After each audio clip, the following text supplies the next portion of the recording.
Доброе утро, уважаемые коллеги. Мы начинаем пресс-конференцию о перспективах подготовки специалистов сферы медиа в Казанском федеральном университете.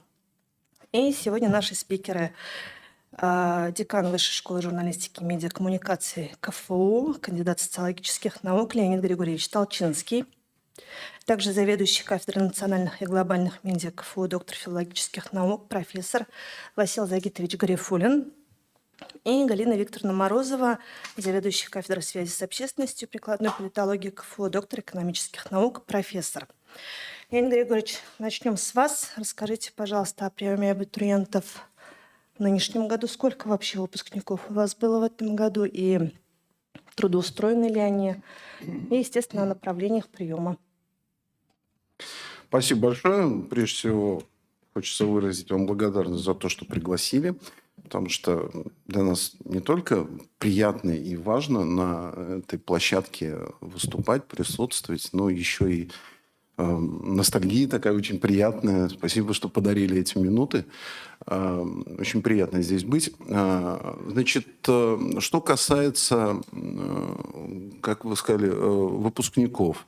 Значит, общая информация. Высшая школа журналистики и медиакоммуникации КФУ осуществляет подготовку по 4 направлениям. Это журналистика, в том числе национальная, татароязычная журналистика, телевидение, реклама и связь с общественностью и медиакоммуникации. Причем обеспечивается полный цикл. Бакалавриат, магистратура, аспирантура и есть собственный диссертационный совет, где люди, которые уходят в науку, могут уже подтвердить, в том числе и научными степенями, научными работами, свои достижения. В этом году мы выпускаем 290 человек всех форм обучения, бакалавриата, магистратура. Значит, всегда задают вопрос, где 290 в год. У нас институты столько не выпускают. Хочу сказать, что у нас обучаются, это федеральный все-таки университет, у нас обучаются студенты от Шикотана, это от острова Курильской гряды до Калининграда, от Архангельска до Крыма. Если брать зарубежье, то это от Китая, Малайзии до Колумбии. То есть они разъезжаются, естественно, по своим регионам, по своим странам.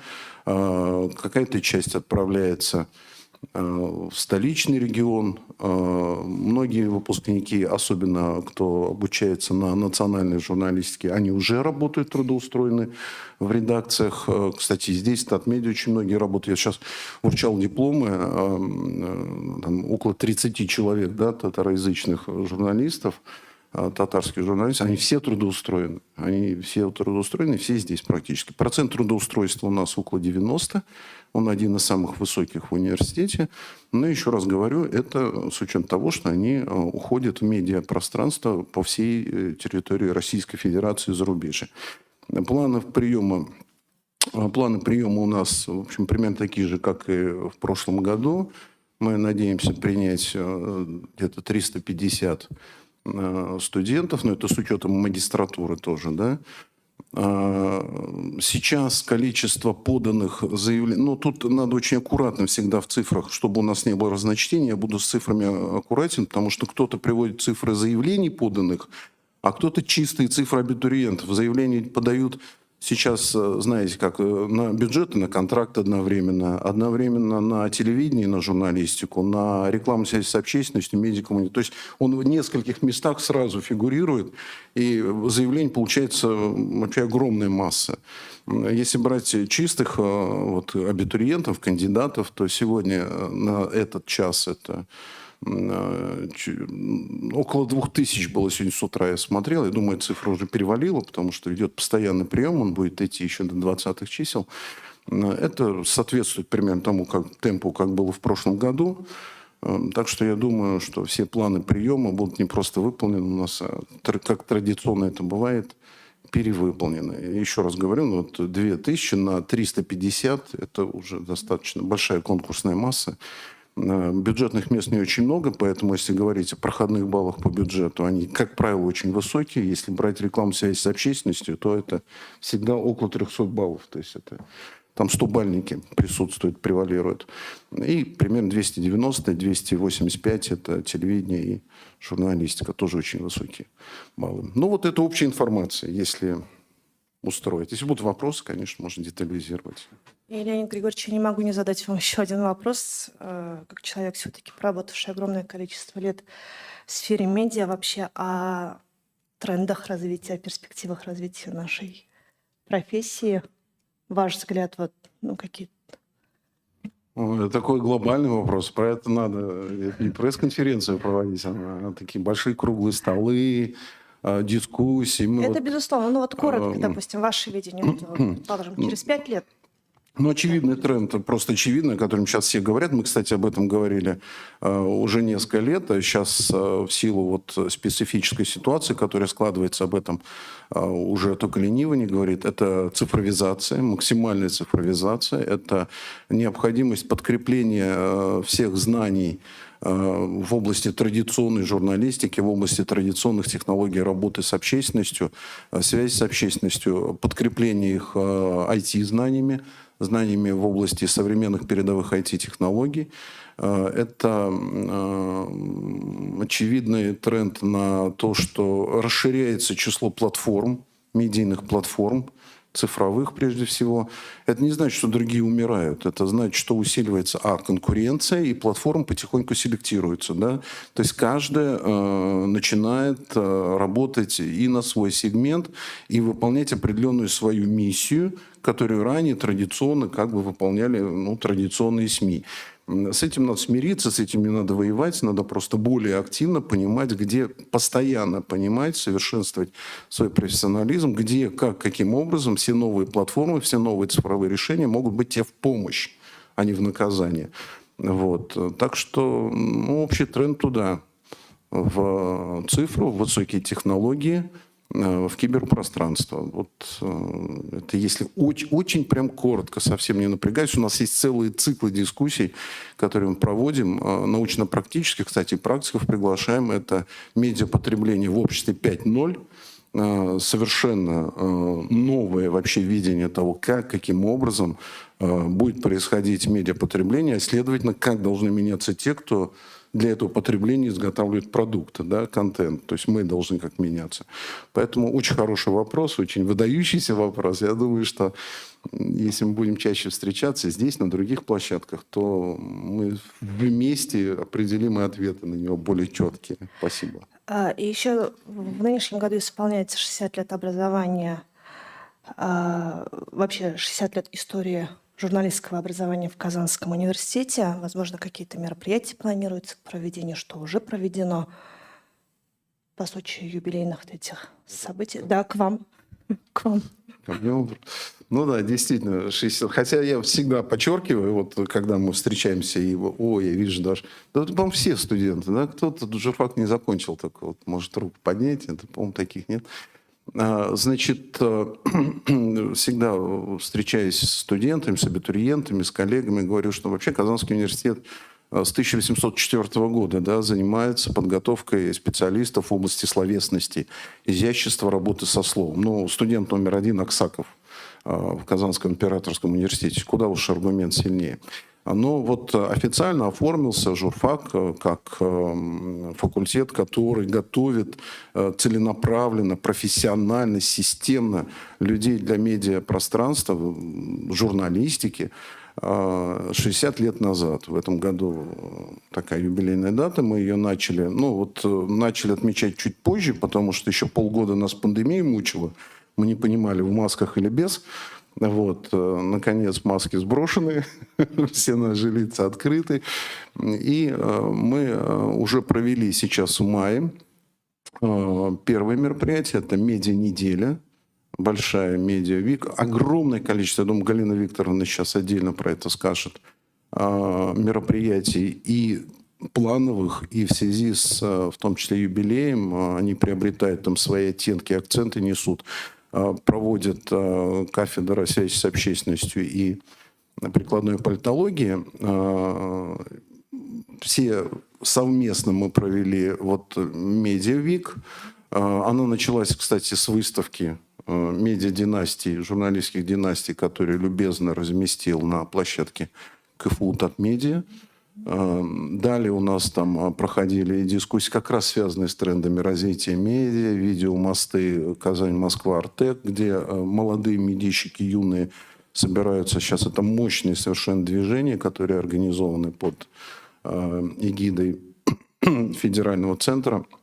Проходили международные медиашколы по цифровой журналистике как раз, где присутствовали и наши, и журналисты из Таджикистана, специальные встречи и мастер-классы для сотрудников Росгвардии о том, каким образом работать в зонах боевых операций, с учетом того, что это сегодня становится актуальным в современных условиях. Впервые мы провели открытый показ всех творческих работ телевизионщиков. Кто не знает, я хочу напомнить, нас за это все время ругали, что пишут теоретические работы, а практически не очень понятно, что он умеет. Сегодня телевидение полностью перешло на проектную защиту своих дипломов. То есть это представляются фильмы, творческие работы, которые можно в открытом режиме посмотреть. 3 дня это у нас заняло для того, чтобы все работы просмотреть. Ну, еще целый ряд других мероприятий. Я думаю, это будет повторено в октябре. Еще такого рода мы готовим большое мероприятие уже с большой научной конференцией, уже с приглашением гостей. Так что думаю, что год мы сможем наверстать. То, что полгода мы как-то немножко раскачивались в связи с пандемией, мы еще и будем рады вас всех видеть на площадках нашего праздника. Да. Спасибо большое.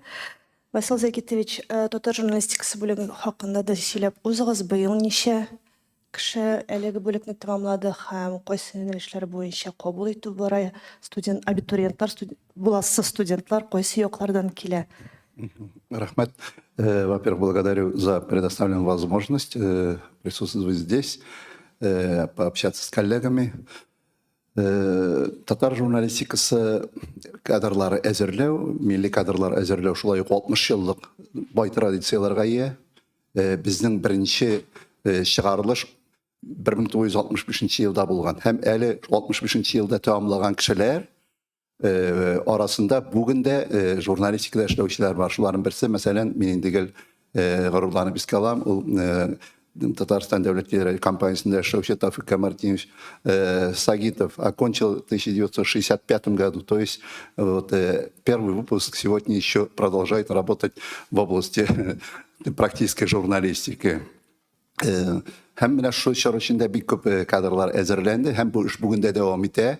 Бүген без милли һәм глобаль медиа чаралары кафедрасында татар журналистларын әзерлибез. Быел 28 кеше тәмамлады милли бүлекне. Магистратура, бакалавриат белән бергә.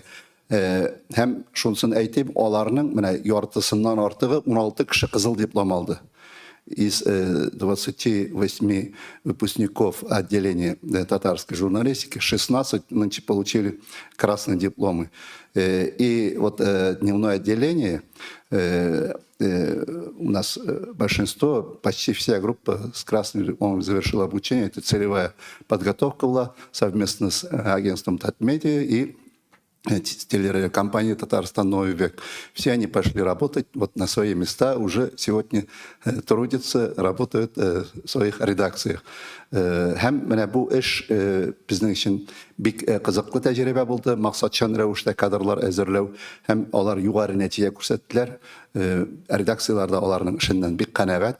Һәм без менә бу үзебезнең чыгарылыш студентлары белән киләчәктә әле аларның уңышларына алга таба сөенербез дип уйлыйм. Инде быел кабул итү компаниясына килсәк, без журналистика юнәлеше буенча барлык бюджет урыннарын белгәнегезчә нәкъ менә милли бүлеккә бирәбез. 7 урын, һәм анда инде безнең 30лап гариза булды. Төрле җирләрдән, географиясе киң, Башкортстаннан да бар, Чиләбе өлкәсе, Оренбургтан, Пермьнән, Киров өлкәсеннән, абитуриентлар һәм шактый югары баллар белән. Иң югары балл бүгенге көндә без инде ике бердәм дәүләт имтиханы буенча кабул итәбез һәм үзебезнең ички имтихан бар. Иң югары балл 198 балл, ягъни бер имтиханы 100, икенчесе 98 балл белән килгән бала. Ягъни нәтиҗәләре, аларның мәктәп нәтиҗәләре әйбәт. Һәм инде без гаризаларны, монсы инде мин басым ясап әйтәм, 15 июльгә кадәр генә кабул итәбез. Мы принимаем заявление на направление журналистики только до 15 июля. До 15 июля, в отличие от всех других направлений, так как у нас имеется свой собственный внутренний экзамен творческой направленности. İcadi imtihan, ул икелештән тора язма эш һәм телдән имтихан, һәм анда біз также оцениваем до 100 баллами, и абитуриент имеет возможность таким образом показать себя с творческой стороны, знание языка, литературы, культуры, истории, традиций, обычаев татарского народа. То есть мы отбираем именно для отделения татарской журналистики абитуриентов, знающих, владеющих родным языком, литературой и всеми компонентами, которыми должен владеть журналист, работающий в области национальных медиа. Шуңа күрә әле вакыт бар, мен инде әйтәсем килә, журналист дипломын бары тик безнең югары мәктәптә генә бирәләр.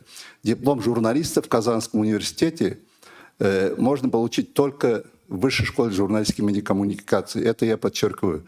Это единственный центр подготовки журналистских кадров в Казанском университете, который на выходе вручает дипломы с квалификацией, с профессиональной квалификацией журналиста.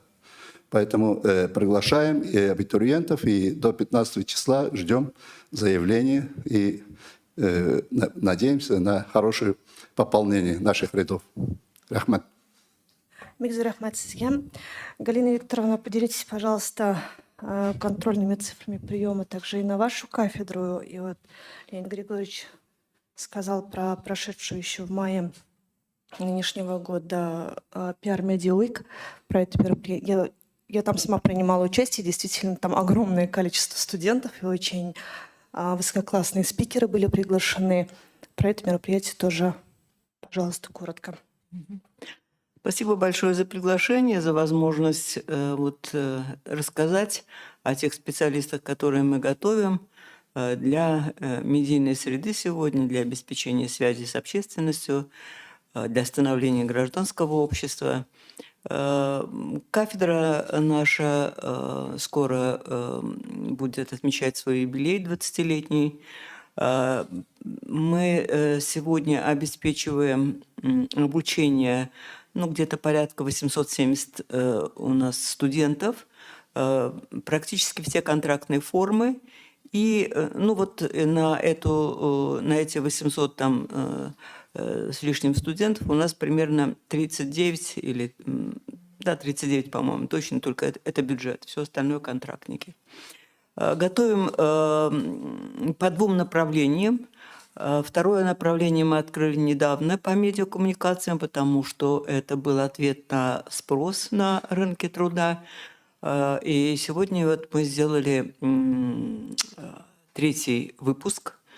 В этом году мы выпустили 74 рекламщика, рекламы и связи с общественностью по направлению, и 41 медиакоммуникации. Что касается плана на будущий год, то контрольные цифры – это 2 группы, это 50 на рекламу и связи с общественностью и группу на медиакоммуникации, но вот в прошлом году мы набрали 7 групп на рекламу и связи с общественностью. В общем, огромные, и на медиакоммуникации в 2 раза превысили планку. Прием большой, и самое главное, наверное, что все наши выпускники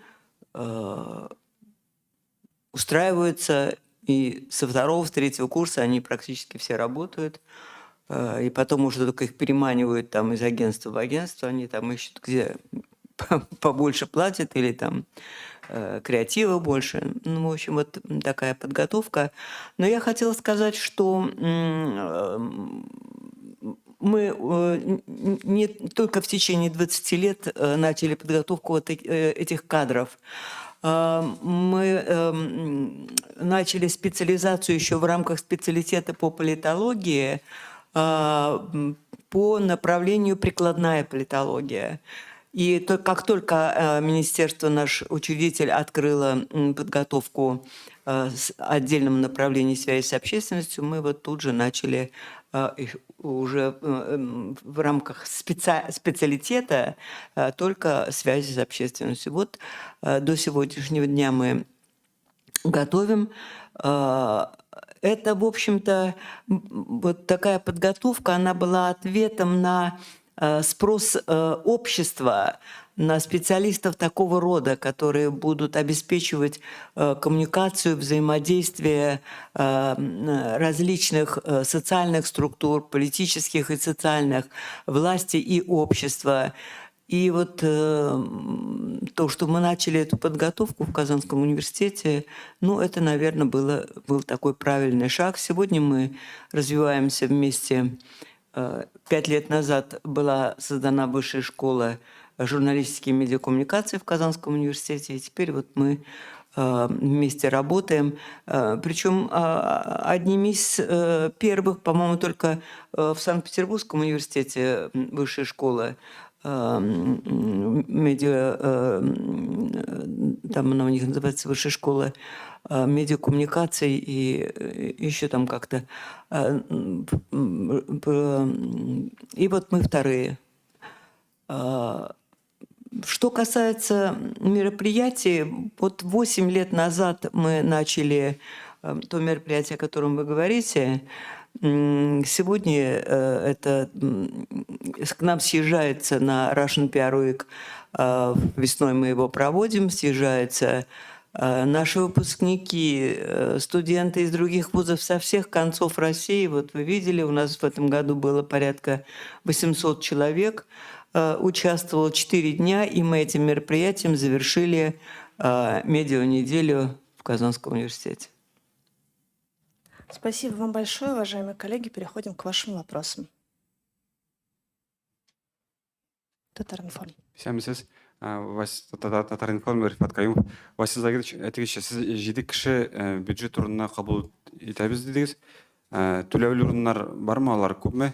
Төлеу хақы көп ме? Һәм төлеулі орынға кірген шырақта келешекте бюджет орнына көшіп бола ма? Рәхмәт, бик керекле сорау. Чынлап та бюджет орыннары булу безнең теге татар журналистлар әзерләү өчен бик мөһим, бик кирәк инде, чөнки безнең күбрәк авыл балалары килә. Әти-әниләре түләргә мөмкинлекләре бик аз булган уку өчен, чөнки елга түләү хакы 150 меңнән хәзер артып китә, бер елга түләү. Әлбәттә, бик яхшы укыганда түләп укучылар да бюджет орынына күчә ала. Аның өчен яхшы күрсәткечләргә ия булырга кирәк. Булай түләп укырга без әлбәттә кабул итәбез, һәм без әле контракт буенча хезмәт бирүчеләр, эш бирүчеләр, работодатель дип әйтәбез инде. Алардан да без кабул итәбез. Менә безнең быел 2нче курста ТНВ телерадиокомпаниясының, Татарстан Яңа Гасыр телерадиокомпаниясының 2 студенты укый, аларга ТНВ түли. Алар максатчан рәвештә менә шу Шаян ТВ каналы өчен кадрлар әзерли башладылар, һәм узган ел 2 кешене үзләре түләп укырга керттеләр. Андый тәҗрибә дә бар.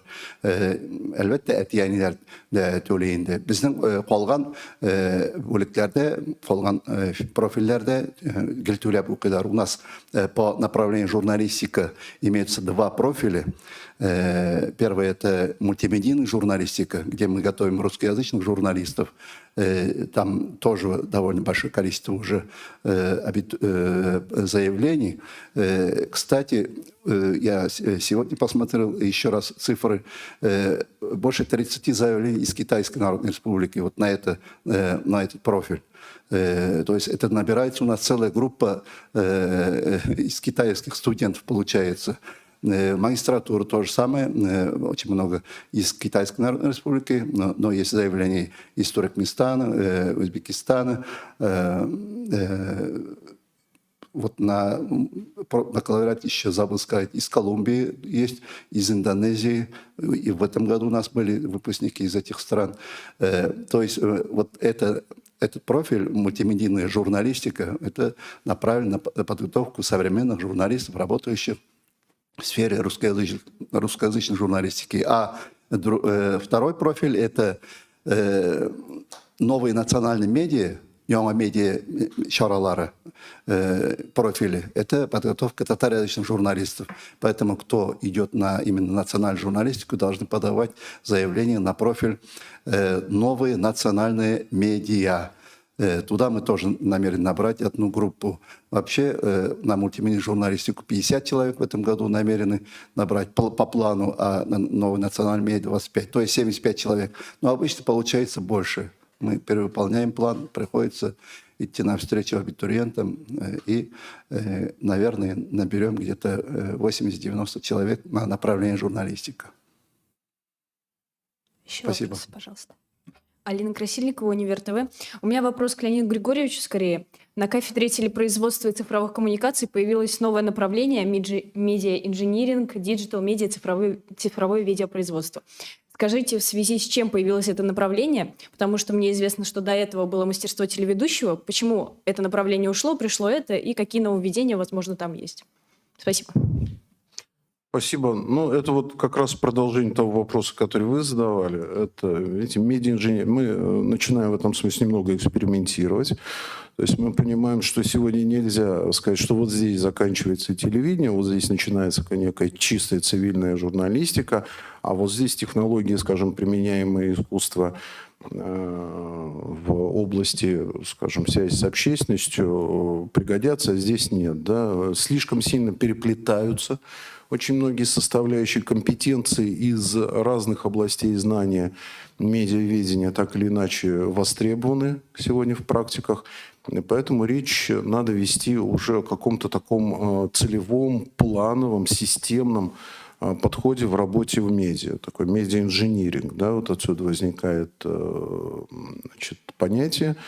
Но учитывая, что сейчас мы это обкатываем на направлении телевидения, то здесь мы это попробуем сделать с точки зрения визуальных искусств, визуальных технологий. Поэтому это цифровое видеопроизводство, это диджитал-медиа, где визуал играет далеко не последнюю, часто ключевую роль. И особенность в том, что там очень много как раз дисциплин, связанных с IT-технологиями, с цифровыми технологиями. Там очень много уже посвящено времени в ходе обучения и практик, связанных с новыми цифровыми видеоплатформами, не только с классическим телевидением. И там, кстати, еще, если вы заметите, с углубленным изучением английского языка. Мы понимаем, что без знаний, это, кстати, вот уже реклама связи с общественностью, это ведь одно из немногих направлений подготовки в университете в целом. У нас есть такие направления, да, где государственный экзамен сдается, в том числе и на английском языке. То есть там уже очень высокая планка требований к выпускникам. То же самое будет и здесь. Мастерство телеведущего – это хорошо, это здорово, но это маленький фрагмент, да, из той деятельности, которая сегодня реально востребована и дает тебе большую жизненную перспективу. Я бы, кстати, обратил внимание еще на две вещи. Мы во все учебные планы по творческим направлениям подготовки, журналистика и телевидение сейчас уже второй год они живут по этим планам, ввели так называемое прикладное медиапроектирование. Это сквозной курс творческих мастерских, медиапрактик. То есть они постоянно находятся в состоянии практик, а не только по неким планам отдельным. Это раз. Второе, мы открываем новую магистратуру, магистерскую программу. Я тоже обратил на нее внимание. Сценаристика и цифровой сторителлинг. У нас была магистерская программа, очень хорошая, успешная, цифровой сторителлинг, первая в России, кстати. Но мы увидели там какие-то минусы, увидели, что востребованность очень высокая в профессиональных сценаристах, специалистах в области сторителлинга, причем не только для телевидения, но и для всего вот кластера видео, ну, того, что мы называем визуальное искусство. И вот это. Далее я бы еще, если позволите, о будущем чуть-чуть, да, еще обратил внимание, вот Василий Загидович просто говорил про существенную поддержку, которую оказывала предыдущие годы и Татмедиа, и ТНВ в подготовке специалистов. Ну, конечно, корпоративно иногда нас конкуренция, да, подвигает к тому, что мы не отмечаем заслуги коллег, да, но надо признать, и Татмедиа, и ТНВ большую роль сыграли, играют сейчас в этом процессе. Сейчас очень важный шаг сделал, с моей точки зрения, Бизнес Онлайн, который объявил премию, стипендию имени Елены Николаевны Чернобровкиной. Это впервые вообще в профессиональной подготовке медийщиков объявлено работодателем постоянная стипендия, которая будет выплачиваться на протяжении всего срока обучения, да, тем, кто, соответственно, выдержит необходимые испытания. Это большой шаг со стороны работодателей в сторону вот будущих специалистов, которых они ждут у себя в редакциях. И еще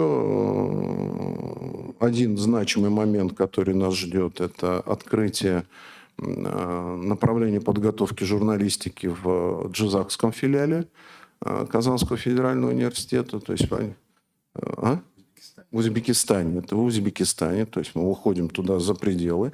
Они будут обучаться страны, они будут обучаться по учебному плану мультимедийной журналистики нашей. То есть там полностью мы обеспечиваем этот процесс. Уже определены ответственные сроки. Я думаю, что это тоже будет частью 60-летия, да, открытия. Там большое количество приема предусмотрено, большая востребованность. Сейчас интерес большой проявил один из университетов Казахстана к совместным образовательным программам. Мы тоже будем, соответственно, в эту сторону работать. И хотел бы обратить ваше внимание на то, что в конце июля у нас будет встреча с двумя журналистами, Владимиром Кузнецовым и Алексеем Столяровым. Ну, скажете, ничего не знаем, кто такие. Это Лексус и Вован, если вы знаете таких. Значит, мы приглашаем их к себе на площадку. Будет, соответственно, как всегда, значит, это организует отдел управления репутациями Казанского федерального университета совместно с Высшей школой журналистики.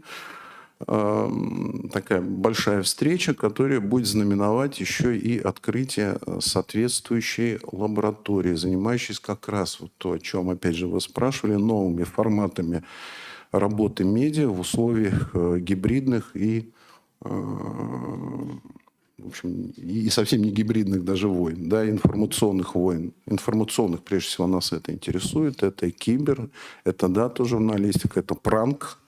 Потому что, ну, Лексус и Вован – это известные, прежде всего, пранк-журналисты, пранкеры. То есть здесь будет много сюрпризов. Я думаю, если вы будете следить, придете, много интересного еще там увидите, узнаете. Там мы объявим на месте. Так что в этом смысле не только один из профилей на направлении телевидения, но и вот в целом, да, достаточно много нового будет, начнет реализовываться с 1 сентября. Ну, в общем, это сейчас уже реализуется, но просто еще не совсем публично. Да. Еще хотела спросить про количество выделенных мест на эти направления и будут ли бюджетные места? Ну, вообще, сколько мест выделено на какой прием и бюджетных количество мест? Это про телевидение вы. Медиаинжиниринг, видимо. Можно вообще в рамках кафедры? Новая магистратура. Сторителлинг, там 10 бюджетных мест, сценаристика и цифровые 10 бюджетных, и мы планируем, что столько же мы еще и контрактных мест предложим. Ну, ожидаем, что будут заполнены. А что касается направления телевидения, там план приема 75, ну, как правило, он тоже по факту оказывается выше. То есть ну, где-то около 100 человек, да, на направлении телевидения как ежегодно поступает сейчас. Это, кстати, хорошо, это позволяет нам очень жесткую планку держать требований, да, и кстати, это очень важный момент. Сейчас ведь в государственных экзаменационных комиссиях 50 плюс 1, 60% это практики, это представители отрасли. Это то, о чем говорил ректор Санкт-Петербургского университета, надо начать сертифицировать выпускников журфаков. Фактически это и есть сертификация, потому что мы в меньшинстве в госкомиссиях, там практики, они очень жестко, да, жесткие требования предъявляют сегодня, и оценки, поэтому красных дипломов становится меньше, но их качество очень высокое. И те, кто его получает, это действительно уже что-то значит. Тут, кстати, у нас есть красный дипломник здесь в зале, я вижу, свежий наш. Вот. Значит, и когда чуть-чуть больше людей, чем план приема, это позволяет более жестким отбором в течение учебного процесса заниматься в том числе. Вот. А вообще вот 75, а по направлению медиа-инжиниринг, профилю медиа-инжиниринг мы планируем группу в 25 человек. С вашего позволения, по журналистике магистратуры тоже добавлю данные. У нас 15 бюджетных мест на дневное отделение магистратуры, из них 5 на татароязычные, а 10 мест на профиль новые медиа, это программа магистерская. И на заочное отделение тоже есть по новым медиа бюджетные места. И планируем еще одну группу сформировать магистратуры из иностранных студентов количеством 15 человек. То есть магистратура тоже имеет и бюджетные, и внебюджетные места. Спасибо большое. Я думаю, там у вас больше будет, потому что уже сейчас более 20 только студентов, абитуриентов из Китая заявлено. А документы еще принимаются. Так что там очень большая группа будет из иностранных студентов. Еще вопрос, пожалуйста. Халил Шамиль, Татар-Информ. Вопрос вам, Василий Загитович. А вот можно как-то пошире объяснить, что такое национальная журналистика, чем она отличается просто от журналистики? Как-то поподробнее. Ну, кроме того, что там на родном языке преподается. Да, спасибо.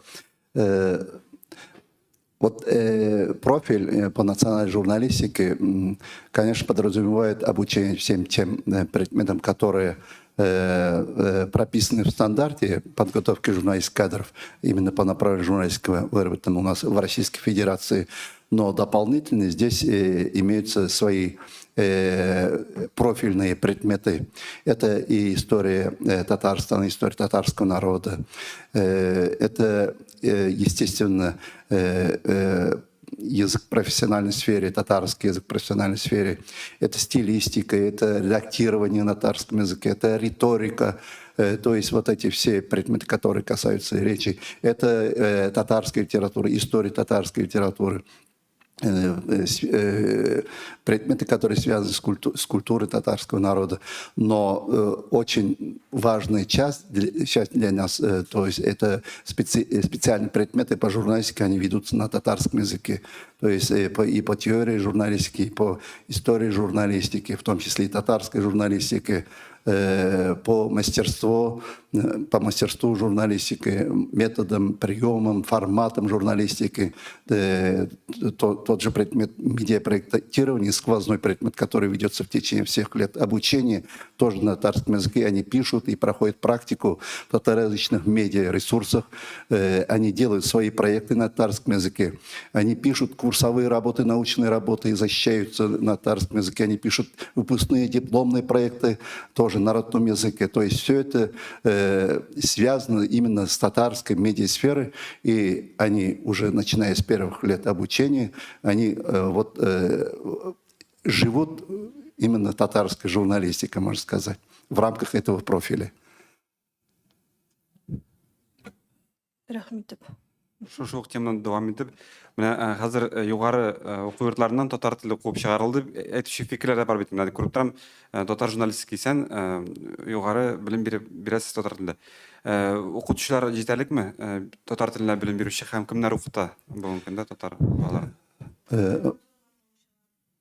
Әлбәттә, без үзебез өчен кадрларны беренчедән үзебез әзерләйбез. Безнең бар татар телендәге магистратура, шулай ук татар бүлеген бетергән тәмамлаган кешеләр безнең, шулай ук әле аспирантурада узалар, әле менә быел гына безнең тәмамладылар аспирантураны, күптән түгел генә дип әйтим. Раил, безнең Садриев, Татарстан дәүләт компаниясендә эшли торган, Айваз Садыров тәмамлады, шулай ук алданрак тәмамлаган иде безнең. Күп инде Алмаз, ТНБда эшли торган Вафиятов һәм алар күпчелеге менә безнең шушы аспирантураны тәмамлаган кешеләр яисә параллель рәвештә укыталар үзебезнең кафедрада, яисә гомумән эшкә дә калучылар бар, килүчеләр бар. Безнең аспирантураны тәмамлаган иде, хәзер диссертациясын төгәлләп килә, Ялкын журналында баш мөхәррир урынбасары булып эшли торган Рәмзия Галиева.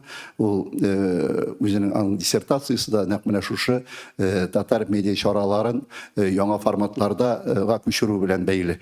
Һәм үзе практикада да шул Ялкын журналында шушы әйберне, балалар басмаларын менә шушы челтәрләргә чыгару белән ул актив шөгыльләнә. Мин әйтер идем, безнең кадрлар бик көчле, традицион, алар инде электән эшли торган кадрларда, электән практик журналист буларак бездә Миңназым Сәфәров озак еллар укытты, хәзердә ул дәүләт комиссиясе рәисе булып эшли. Студентлар да бик яратаны, чөнки ул шын практик, шын журналист инде, жаны тәне белән бирелгән һәм студентларын да яратып, шул фәннәрен бик яратып укытатырган кеше. Менә андый энтузиастлар бездә бит инде сәгать саны белән генә ниндидер күп акчалар эшләп булмый университетка эшкә килеп. Алар менә шушы үзләренең тәҗрибәләрен, озак еллар буе тупланган тәҗрибәләрен яшьләргә бирү өчен тырышалар. Менә залда утырган Рәсимә Муллаева, ул шулай ук безнең журналистика мәктәбен узган кеше, әле заманында мен мәктәп баласы буларак Алтын каләм фестиваленең гран-при лауреаты булган иде. Аннары ул укыды бездә. Аннары студент буларак кына түгел, аспирантурында узды, фәннәр кандидаты булды, кандидатлык диссертациясе яклады, доцент булды.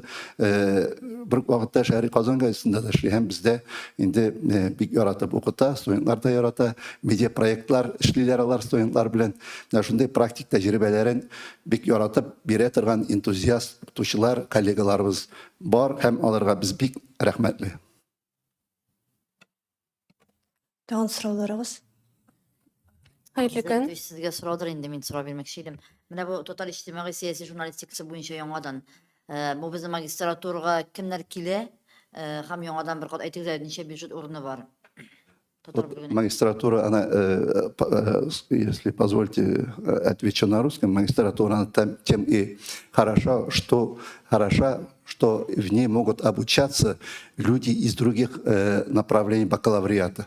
У нас обучались и обучаются студенты, магистранты, которые окончили либо юридическое образование, окончили бакалавриат юридический. Даже был случай, когда человек окончил физический факультет, физфак, и, будучи физиком, но проявив себя в области журналистики, поступил к нам в магистратуру и стал магистрантом журналистики. Это тоже хорошее дело. Поэтому, как сказал Леонид Григорьевич, к нам многие идут из Института филологии и межкультурной коммуникации с хорошим знанием татарского языка, именно татарскую магистратуру по журналистике, и переквалифицируются в журналистов. И вот эта гибкая система двухступенчатая, она продолжится. И нынче мы же принимаем именно бакалавриат и магистратуру, позволяет подготовить специалистов из числа тех областей, даже медиков, которые знают свою отрасль, но вместе с тем они могут работать в области журналистики и освещать именно узконаправленно какие-то участки общественно-политические и вообще экономические сферы нашей жизни, скажем так.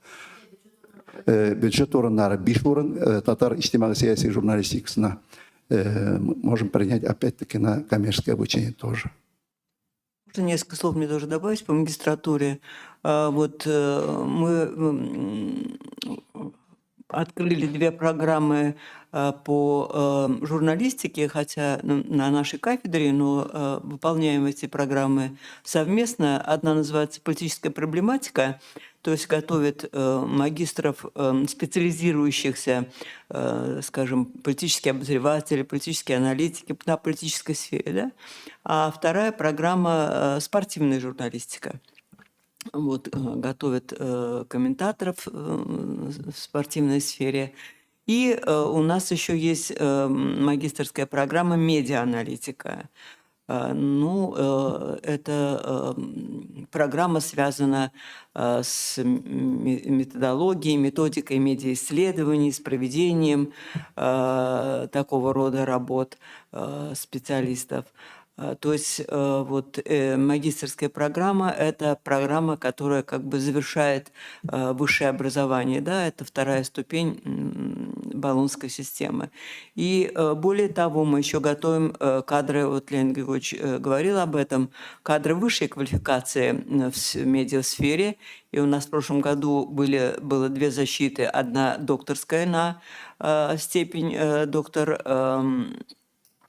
филологических наук, и одна была по журналистике, и одна была кандидатская диссертация, да, и 2 диссертации были тоже по журналистике, но с присвоением ученой степени кандидата политических наук. Дело в том, что медийная среда – это ведь сегодня... И, наверное, 20 лет назад, когда начали эту подготовку специалистов такого рода, это специалисты не столько в филологии, да, не в искусстве языка, да, речи, риторики, а это все-таки сфера политики, управления. И все, кто работает в медийной среде, это, можно с полным правом сказать сегодня, что это интеллектуальная элита общества, которая формирует государственную идеологию, которая формирует общественное мнение, которая выстраивает отношения населения с обществом. И мы таких специалистов, таких кадров высшей квалификации готовим. Как видите, мы взаимодополняем друг друга. И в области магистратуры общие программы есть именно по направлению журналистики. А по аспирантуре у нас из всех 3 кафедр обучаются наши аспиранты, то есть на направлении журналистики по аспирантуре. У нас общее такое направление для всех 3 кафедр, для наших. Ну и еще, может быть, об одном срезе подготовки надо сказать, потому что о нем меньше говорили. Мы всегда ведь смотрим, что кто-то там из Москвы подъедет и нас чему-то обучит. Как правило, так и делаем, да. Они приезжают и рассказывают то, что мы уже давно знаем, в общем, плохо привязано к местности, к особенностям и так далее. Поэтому задачи стоят в том числе и в сфере дополнительной повышения квалификации, дополнительного образования больше работать. Вот то, что я вспоминал, что в конце месяца будут у нас отдел управления репутациями Центра перспективного развития и Высшая школа приглашает Лекса Вована, оно ведь не просто так будет, оно выльется еще в том числе в отдельную целевую программу дополнительного образования, куда, я думаю, с удовольствием, в том числе и наши коллеги придут, и мы приглашаем, будем рады. Сейчас будет открыта программа дополнительного образования в области визуализации фото. Да, готовится программа дополнительного образования по медиаобразованию. Потому что, к сожалению, это очень узко трактуется, как правило, но это умение там учителя, педагога, кого-то еще правильно ткнуть что-то в компьютере. Да? А вот вообще определить, понять, каким образом, по каким принципам двигаются медиапотоки, да, как что-то нейтрализовывать, а как что-то, наоборот, усиливать, этому мало кто сегодня учит и рассказывает, тем более тем, кто сам потом учит, тем же педагогам. Так что вот в этом направлении тоже работа достаточно большая ведет, и вот в ближайшее время соответствующие программы будут объявляться. И я думаю, что эту нишу, востребованную нишу, мы тоже будем стараться качественно заполнить. Спасибо большое. Был еще один вопрос, насколько я понимаю. Уже не актуально, да? Если есть вопросы еще, коллеги, давайте, потому что у нас уже заканчивается время пресс-конференции. На самом деле огромная благодарность всем спикерам. Действительно, Огромное количество вопросов и заинтересованности со стороны вот коллег мы видим. Надеемся увидеть вас вновь. Мы всегда открыты для каких-то общих совместных проектов и желаем побольше студентов, абитуриентов, активных, современно мыслящих. И очень надеемся, что уже буквально через парочку лет они примкнут в наши профессиональные ряды. Спасибо. Да, они могут и сейчас примкнуть. Вообще, как говорят, правильно, хантить надо начинать с первого курса уже. Согласна. Большое спасибо, да. А вообще, спасибо вам. Да, мы, вот, медиасообщество страдает от, как ни странно, мы всем все рассказываем, да, всем все показываем, а друг с другом дискутируем редко. И иногда, спасибо, какой-нибудь анонимный телеграм-канал нас возбудит, и все. А хотелось бы больше таких открытых, ясных, понятных дискуссий. Это все во благо развития того, что сегодня предопределяет во многом картину мира, да, качественного развития медиасреды. Поэтому спасибо, что в том числе и вы вот сейчас содействуете таким открытым разговорам, диалогам, спорам, дискуссиям. Спасибо вам. Қызықты һәм керекли сұрауларыңыз үшін барыңызға бек зор рахмет. Большое спасибо. Благодарим вас за участие, за Большое заинтересованность. спасибо за внимание. Тогда до новых встреч. Хорошего, успешного дня.